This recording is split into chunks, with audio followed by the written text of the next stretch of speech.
तो दोस्तों आज हम लोग सुनेंगे रस्किन बॉन्ड द्वारा लिखित प्रसिद्ध उपन्यास रस्टी के कारनामे का तीसरा भाग, निठल्ले केन काका। अगर आपने इसके पहले के दो भाग नहीं सुने हैं तो कृपया वो भी सुन लें, लिंक डिस्क्रिप्शंस में है। धन्यवाद। निठल्ले केन काका। हैरानी की बात तो यह थी कि केन काका को देहरादून के आसपास के दर्शनीय स्थल दिखाने की पार्ट टाइम नौकरी मिल गई। यहाँ के दर्शनीय स्थलों में नदी के निकट ही एक प्राचीन किला, 16वीं सदी का एक हिंदू मंदिर था और फिर 10 मील के फासले पर पहाड़ी की तलहटी में गंधक वाले पानी के चश्मे थे। केन काका ने हमें बताया कि वह 3 अमेरिकी दंपत्ति यानी 6 पर्यटकों के दल को गंधक वाले पानी के चश्मे दिखाने ले जा रहे हैं। दादी खुश हो गईं। आखिर केन काका किसी काम धंधे से तो लगे। दादी ने उन्हें हैम सैंडविच, घर के बने बिस्कुट और दर्जन भर संतरों से भरी एक डलिया दी। यह सारा सामान एक दिन के सफ़र के लिए काफ़ी था। गंधक वाले पानी के चश्मे देहरादून से कुल 10 मील के फासले पर थे, मगर 3 दिन तक केन काका के दर्शन नहीं हुए। जब लौटे तो उनकी हालत देखते ही बनती थी। धूल सने कपड़े एकदम तार तार हो गए थे, गाल भीतर को धंस गए थे, सिर की चांद तेज धूप सहने के कारण लाल सुर्ख हो गई थी। यह तूने क्या हाल बना रखा है? दादी ने पूछा। केन काका बरामदे में रखी आराम कुर्सी में धंस गए। भूख से जान निकली जा रही है आंटी, कुछ खाने को दो। जो सामान ले गया था उसका क्या हुआ? हम 7 जने थे, पहले ही दिन सब खत्म हो गया। खैर, एक दिन के लिए ही तो था। तू तो कह रहा था गंधक के चश्मे दिखाने जा रहा हूँ। हाँ, वहीं तो गए थे, केन काका बोले, मगर वहां पहुंचे ही नहीं, पहाड़ियों में ही भटक गए। पहाड़ियों में भटक गए? सीधे नदी के साथ घाटी में जाना था। तू जानता है, तू गाइड था, वहां पहले भी जा चुका है। जानता हूं, केन काका खिसिया कर बोले, मगर रास्ता ही भूल गया। यानी घाटी ही भूल गया? मेरा मतलब है मैं उन्हें गलत घाटी में ले गया। मैं यही सोचता रहा कि नदी के अगले मोड़ पे चश्मे होंगे, पर यह वह नदी थी ही नहीं। सो हम चलते गए, पहाड़ियों में जा निकले और तब मैंने नीचे देखा, पाया कि हम तो गलत घाटी में जा निकले हैं। तारों की छांव में रात बिताई सबने, बहुत सर्दी थी। अगले दिन मैंने सोचा कि मसूरी के छोटे रास्ते से जल्दी पहुंच जाएंगे, लेकिन हमने फिर गलत रास्ता पकड़ लिया और केम्प्टी जा निकले। वहां से पैदल चलकर हम मोटर वाली सड़क पर आए और वहां से बस पकड़ी। केन काका को बिस्तर पर लिटाने में मैंने दादी की मदद की। फिर केन काका के लिए हमने प्याज का सूप बनाया ताकि पीकर उनके बदन को ताकत मिले। मैं ट्रे में शोरबा रखकर उनके पास गया। पहले तो उन्होंने मुंह बनाया और फिर फरमाइश की। 2 दिन तक केन काका बिस्तर में पसरे रहे। आया और मैं बारी बारी से उनके लिए भोजन लेकर आते जाते, मगर उन्होंने इस सब का रत्ती भर एहसान नहीं माना। सोचता हूँ कुछ काका होते ही ऐसे हैं, कभी सयाने नहीं होते। खूब छक कर खा, मगर ठूस ठूस कर मत खा। यह बात दादी अक्सर मुझसे कहती थी। अच्छा भोजन ईश्वर का वरदान है और दूसरे किसी भी वरदान की तरह इसका भी गलत इस्तेमाल मत कर।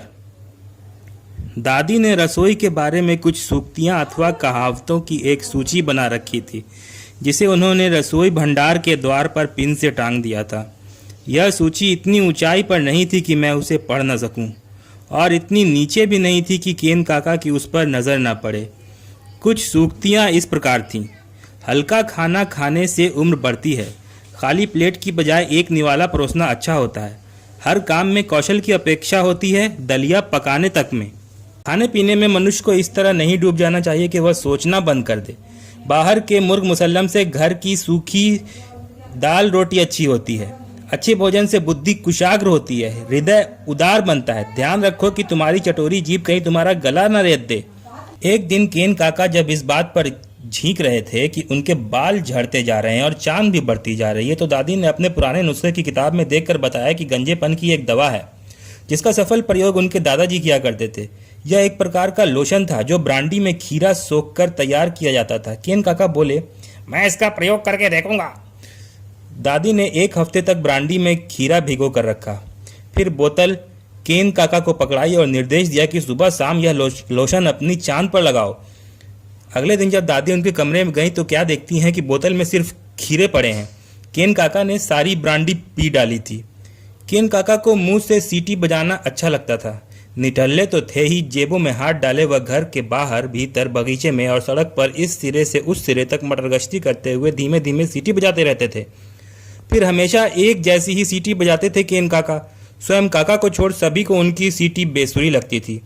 मैं उनसे पूछता, केन काका आज आप कौन सी सीटी बजा रहे हैं? ऑल मैन रिवर धुन। उन्होंने एक अंग्रेजी गीत की पहली पंक्ति सुनाते हुए कहा, पहचान नहीं पाया तू? अगली बार भी जब वह वैसी ही सीटी बजा रहे थे तो मैंने फिर पूछा, काका आज भी आप ऑल मैन रिवर की धुन बजा रहे हैं? नहीं यार, डाने बॉय की धुन है। उन्होंने एक गीत के शीर्षक का नाम लिया और फर्क समझ नहीं पाया तू? यह कह बेसुरी सीटी बजाते हुए फूहड़ चाल से वह आगे बढ़ गए। कभी कभी केन काका की सीटी दादी को नाराज कर देती। केन, सीटी बजाना बंद नहीं कर सकता तू? तेरी सीटी से मेरी नाक में दम कर रखा है। सीटी बजाने के बजाय तू गाना क्यों नहीं गाता? मुझे गाना नहीं आता। वैसे भी यह ब्लू डैनुबी की धुन है। इस धुन के कोई बोल नहीं है। और सीटी बजाते हुए वह किचन में थिरक थिरक कर चलने लगे। दादी ने कहा, जा बाहर बरामदे में जाकर सीटी बजा और नाच। यहाँ किचन में यह सब नहीं चलने दूंगी, सारा खाना खराब हो जाता है। जब दांत के डॉक्टर ने केन काका का एक दुखता दांत निकाला तो हमने समझा कि अब तो वह सीटी बजाना छोड़ देंगे। मगर केन काका को और भी ऊंची और तीखी सीटी बजाने लगे। एक दिन वह जेब में हाथ डाले खाली खाली सड़कों पर जोर से सीटी बजाते चले जा रहे थे। तभी उधर से एक लड़की साइकिल पर आई। एकाएक वह रुकी, साइकिल से उतरी और केन काका का रास्ता रोककर खड़ी हो गई। फिर केन काका का पूरा नाम लेकर बोली, केनेथ बॉन्ड, मैं जब भी इधर से गुजरती हूँ तुम सीटी बजाते हो। अगर तुमने फिर कभी सीटी बजाई तो अपने भाई से कहकर तुम्हारी मरम्मत करवा दूंगी। केन काका का चेहरा तमतमा गया। मैंने तुम्हें देखकर तो सीटी नहीं बजाई। वाह वाह, सड़क पर तो कोई और आता जाता दिखाई नहीं देता। मैं गॉड सेव द किंग की धुन बजा रहा था, तुमने पहचानी कि नहीं? दोस्तों कृपया चैनल को सब्सक्राइब कर लें, वीडियो को लाइक कर लें ताकि मैं आगे भी इस तरह के वीडियोस आप लोगों के लिए बनाता रहूं। घंटा भी दबा दें ताकि जब भी मैं अगला वीडियो डालूं तो आपके पास नोटिफिकेशन आ सके। धन्यवाद।